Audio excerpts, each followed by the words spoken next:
আসসালামু আলাইকুম। রোগীরা পেটে পানি নিয়ে আমাদের কাছে উপস্থাপন করেন। অর্থাৎ পেট ফুলে যায়।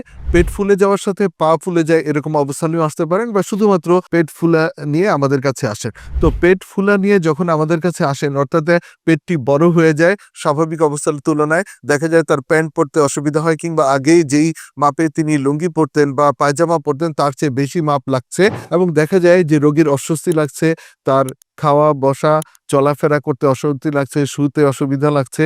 এই ধরনের অবস্থায় রোগীরা আমাদের কাছে এসে থাকেন। তো এই পেট ফুলে যাওয়ার কারণ কিন্তু বহুবিধ। পেট ফুলে যাওয়ার যাকে বলা হয় অ্যাসাইটিস অর্থাৎ পেটে পানি চলে আসা। তো পেটে পানি চলে আসলে পরে আমরা আসলে রোগীর রোগ ইতিহাস নেই, ক্লিনিক্যাল পরীক্ষা করি। এরপরে বিস্তারিত ডায়াগনস্টিক পরীক্ষাগুলো করে আমরা নিশ্চিত হই কি কারণে পেটে পানি এসেছে। তো স্বাভাবিকভাবে যখন রোগীরা প্রাথমিকভাবে আমাদের কাছে আসেন তখন আমরা চিন্তা করি আসলে কি কারণে পেটে পানি এসেছে।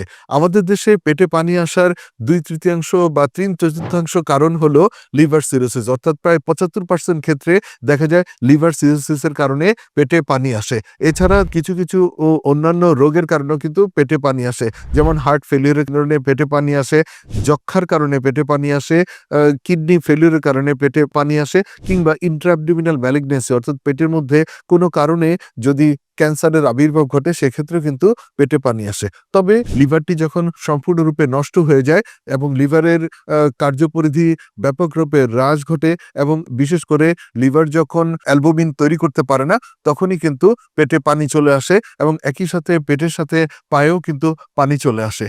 এছাড়া প্রোটিন লুজিং এন্টেরোপ্যাথি আমাদের যে পরিপাকতন্ত্র থেকে যদি প্রোটিন সরে যায় সেক্ষেত্রে কিন্তু দেহে প্রোটিনের ঘাটতি ঘটে, বিশেষ করে অ্যালবুমিনের ঘাটতি ঘটে এবং পেটে পানি চলে আসে। এছাড়া দেখা যায় যেমনটি বলছিলাম যক্ষ্মা, আমাদের দেশ যেহেতু একটি উন্নয়নশীল দেশ এখানে যক্ষ্মার প্রাদুর্ভাব বেশি। পেটের মধ্যে কোনো কারণে যক্ষ্মার আবির্ভাব ঘটে, সেটি হতে পারে ইন্টেস্টাইনের কারণে, লিভার, স্প্লিন কিংবা আমাদের যে পেরিটোনিয়ামে যদি যক্ষ্মার আবির্ভাব ঘটে সেক্ষেত্রে কিন্তু পেটে পানি চলে আসতে পারে। ইন্ট্রাঅ্যাবডোমিনাল ম্যালিগন্যান্সি অর্থাৎ পেটের মধ্যে কোনো কারণে যদি ক্যান্সারের আবির্ভাব ঘটে সেটি হতে পারে লিভার ক্যান্সার, সেটি হতে পারে কিডনি ক্যান্সার। রোগীর ক্লিনিক্যাল পরীক্ষাগুলো করি, এরপরে যে ডায়াগনস্টিক পরীক্ষা করি তার মধ্যে প্রধানতম পরীক্ষাটি হলো আল্ট্রাসোনোগ্রাফি অফ হোল অ্যাবডোমেন। এই পরীক্ষাটি করে আমরা মোটামুটি নিশ্চিত হতে পারি যে পেটে আসলেই পানি চলে এসেছে এবং সেই পানিটি কি কারণে এসেছে সেই কারণগুলো কিন্তু কিছুটা সম্পর্কে ধারণা পাওয়া যেতে পারে। যেমন যদি কোনো ক্যান্সারের কারণে পানি এসেছে সেক্ষেত্রে ক্যান্সার কোন অঙ্গে হয়েছে এবং সেখান থেকে কিভাবে ছড়িয়ে পড়েছে, কিংবা যদি দেখা যায় সেটি যক্ষ্মার কারণে হয়েছে, যক্ষ্মাতে একটি বিশেষ অবস্থা তৈরি হয়, ওমেন্টাল থিকেনিং হয়, অনেকগুলো লোকিউলেটেড অ্যাসাইটিস অর্থাৎ বিভিন্ন পকেটে বিভিন্ন জায়গায় পানি জমা থাকে। এই ধারণাগুলো কিন্তু আমরা আল্ট্রাসোনোগ্রাফির মাধ্যমে আমরা জেনে যেতে পারি।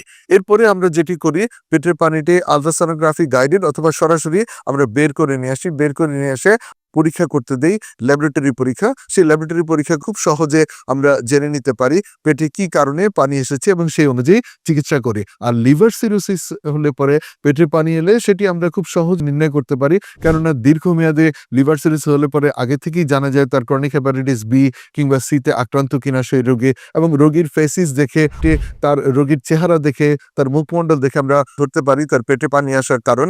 বিশেষ করে তার সিরোটিক ফেসিস অর্থাৎ চেহারা দেখেও কিন্তু আমরা বুঝতে পারি, কেননা চুলগুলি রুক্ষ সূক্ষ্ম হয়ে যায়, তার শরীরের যে গড়ন বা কালার সেটি পরিবর্তন হয়ে মাডি কমপ্লেক্সন অর্থাৎ কর্দমাক্ত কমপ্লেক্সন হয়ে যায়, নাকটি চোখা হয়ে যায়, তার চোয়ালগুলো বেরিয়ে আসে, তারপরে তার পায়টা নিভাই থাকতে পারে, হাতের মধ্যে তার পামার ইরাইথেমা থাকতে পারে, নখে ক্লাবিং থাকতে পারে, এই অবস্থাগুলো, এবং ভিজিবল ভেইনস অর্থাৎ তার শরীরের উপরিভাগে বিশেষ করে তার বুকে এবং পেটের মধ্যে যে শিরা উপশিরাগুলো সেগুলা দৃশ্যমান হয়ে যায়, পেট ফুলে থাকে, নাভিটা বের হয়ে এসে থাকে, ফ্ল্যাঙ্ক অর্থাৎ কোমরের দিকের পেটটি বড় হয়ে থাকে, পুরুষের ক্ষেত্রে অন্ডকোষ ছোট হয়ে যায় এবং অসংবেদনশীল হয়ে যায় ব্যথার প্রতি, এরকম অবস্থা হতে পারে।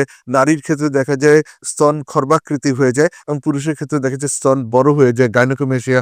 এই ধরনের কিছু বিষয়গুলো দেখে খুব সহজেই আমরা ধরে নিতে পারি যে তার লিভার সিরোসিসের কারণে পেটে পানি এসেছে। তারপরে আমরা লিভার সিরোসিস প্রথম যদি পেটে পানি এসে থাকে তাহলে আমরা সেই পেটের পানিটা আমরা বের করে পরীক্ষা করে নিশ্চিত হয়ে আসলে সিরোসিসের কারণে হয়েছে কিনা, কিংবা সেই পেটের পানিতে স্পন্টেনিয়াস ব্যাকটেরিয়াল পেরিটোনাইটিস অর্থাৎ একটি বিশেষ অবস্থায় সেই পেটের পানিতে ইনফেকশন হয়ে গিয়েছে কিনা, সেই জিনিসগুলো আমরা কিন্তু নির্ণয় করে থাকি এবং সেই অনুযায়ী চিকিৎসা সেবা দিয়ে থাকি। তাহলে আজ আমরা জানলাম পেটে পানি আসার কারণগুলো জানলাম এবং কোন কোন পরিপ্রেক্ষিতে কি কি পরীক্ষা করি সেই বিষয়গুলো সম্পর্কে জানবার। সবাই ভালো থাকবেন, সবার দোয়া চেয়ে বিদায় নিচ্ছি। আল্লাহ হাফেজ।